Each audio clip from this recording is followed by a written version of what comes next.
bersama. Baik, hari ini saya berada di Puskesmas Sanji, tempat di mana saya bekerja. Hari ini kebetulan kami ada kegiatan kunjungan ke tempat ibu hamil.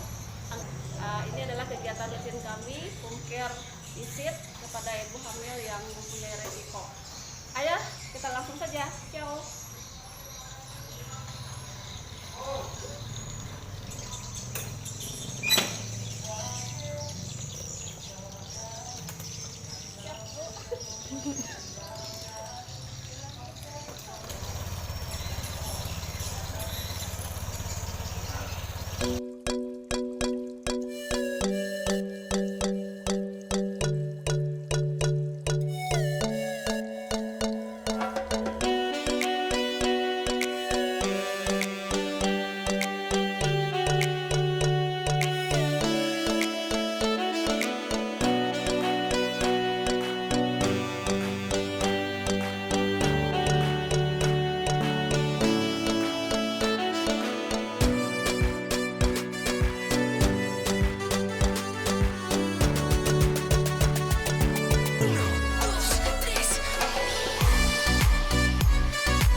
Halo, mana orangnya?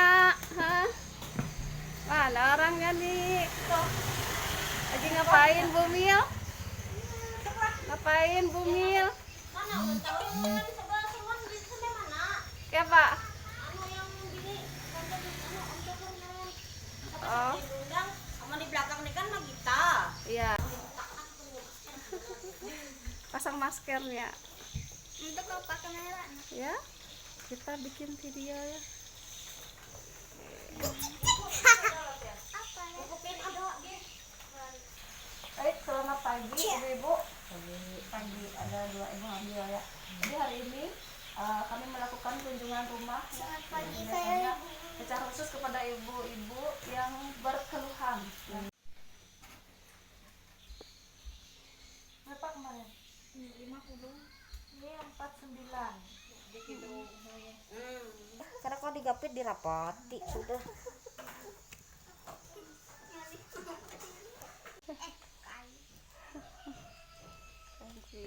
Kemarin tensinya normal aja. 119. Oke. Ya.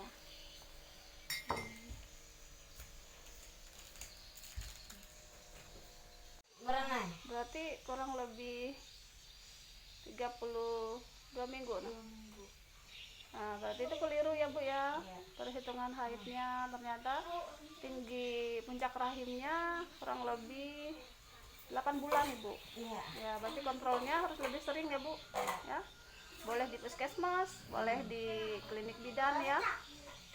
Jadi kontrolnya 1 minggu sekali atau 2 minggu sekali ya. Minimal 2 minggu sekali. 2 minggu sekali ya sampai usia hamil 9 bulan. Nanti 9 bulan setiap minggu kontrolnya. Ya Bu ya. Satu hal penting lagi untuk Ibu Rita ya. Karena Ibu Rita sudah hamil yang ke-6 ya. Sudah hamil yang ke-6 dan semuanya melahirkan kemungkinan resiko itu sangat besar nanti pas persalinan Ibu harus tahu ya. Nah, makanya itu minum vitaminnya harus, tambah darahnya harus, kontrol harus rutin, melahirkan harus dengan petugas kesehatan di fasilitas pelayanan kesehatan ya. Kenapa harus seperti itu? Risiko yang paling sering terjadi itu biasanya contoh ya, karena sudah sering hamil dan melahirkan, takutnya nanti resikonya tembuninya kan susah lahir ya. Kemudian kenapa tembuni cenderung susah lahir? Karena sudah sekian kali hamil, setiap hamil itu tembuni akan menempel di rahim kan, kayak gini dia nempel ya Bu ya. Jadi dia nanti hamil-hamil berikutnya dia akan mencari tempat yang kosong, Bu. Nah, tempat yang kosong yang belum pernah dia hinggapi di rahim kita. Nah, kalau seandainya dia menempel di bekas yang dulu, nah kalau dia menempel di tempat yang dulu, otomatis dia menempelnya akan semakin dalam, Bu. Dia akan menyerap nutrisi atau makanan dari ibunya, dia akan menyerap terlalu dalam. Karena dia di bekas yang dulu, Bu, ya nggak subur artinya ya, gitu ya logikanya, Bu ya.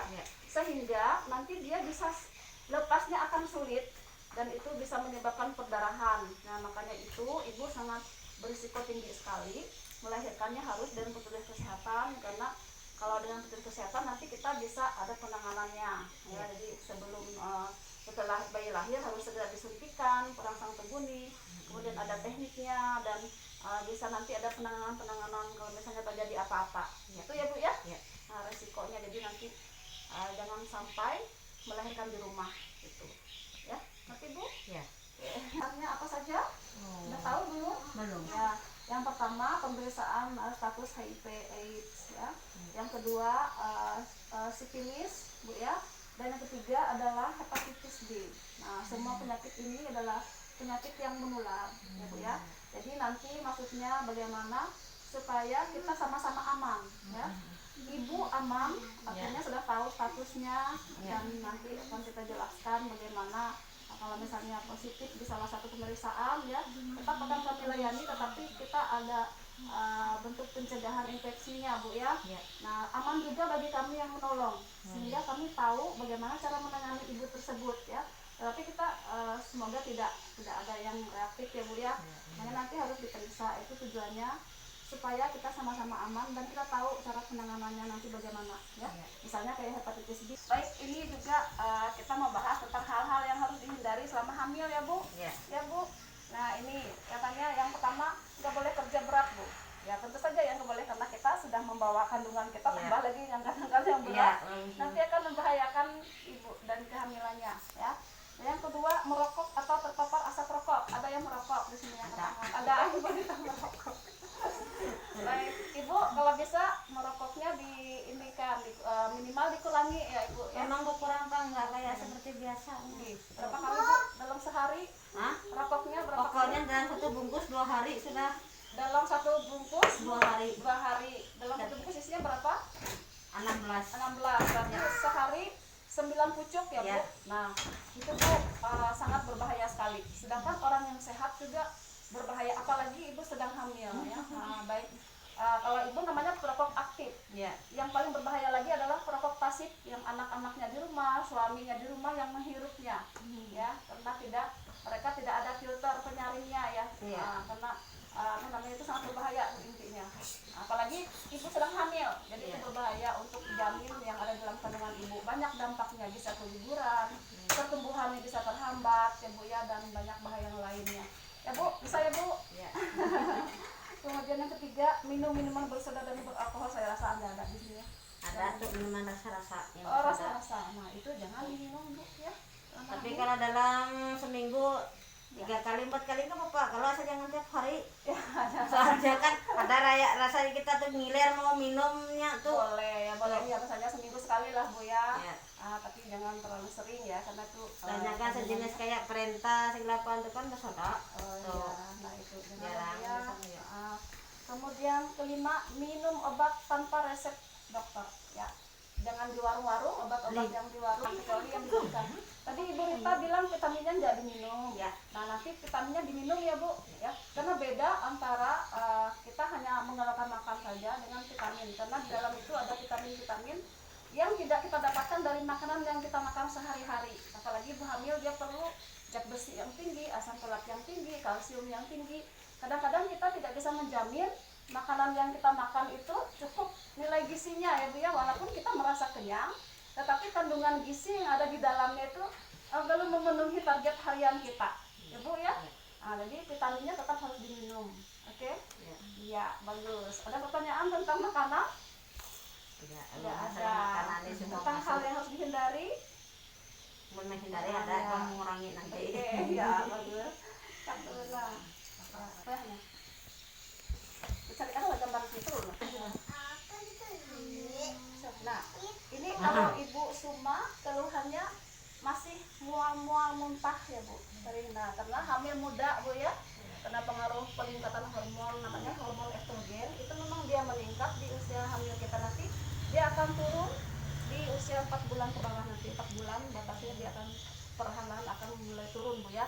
Jadi untuk mengatasi keluhan itu ibu jangan menyerah, artinya harus dilawan ya, dilawan dulu ya. Nggak ada selera makan, bagaimana caranya supaya ibu ada makanan yang masuk ya, karena kalau tidak ada makanan yang masuk nanti malah lambungnya jadi terkikis ya, apa namanya masuknya bisa mahnya lagi dan tipis lagi Bu ya.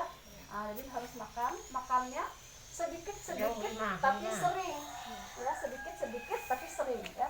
Apa saja makanan yang boleh dimakan adalah makanan yang tidak berbumbu merangsang, tidak terlalu banyak bumbunya, kemudian tidak pedas ya, tidak terlalu apa namanya, jangan dalam suhu biasa. Jadi dia harus diminum dalam kondisi hangat ya, sedikit tapi sering supaya tidak enek.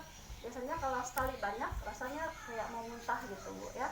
Nah jadi nanti ibu makan apa saja yang ibu inginkan, silahkan, asal yang tadi syaratnya tidak mengandung alkohol, tidak bersoda, tidak berbumbu merangsang ya, tidak pedas juga ya Bu ya. Nah jadi di samping itu dia juga dipengaruhi oleh psikologis ibu ya. Jadi dilawan, maksudnya kehamilan itu adalah proses yang kita tunggu-tunggu, kita bahagia, kita senang ya, kita bangga gitu. Jadi diterima, penting ya untuk menanggulangi masalah morning sickness namanya. Jadi harus banyak istirahat juga, berpikiran positif ya, bahwa ibu bisa melaluinya gitu. Ada pertanyaan ibu terkait ini keluhan hamil mudanya? Sudah ya, 2 tadi ya. Ya.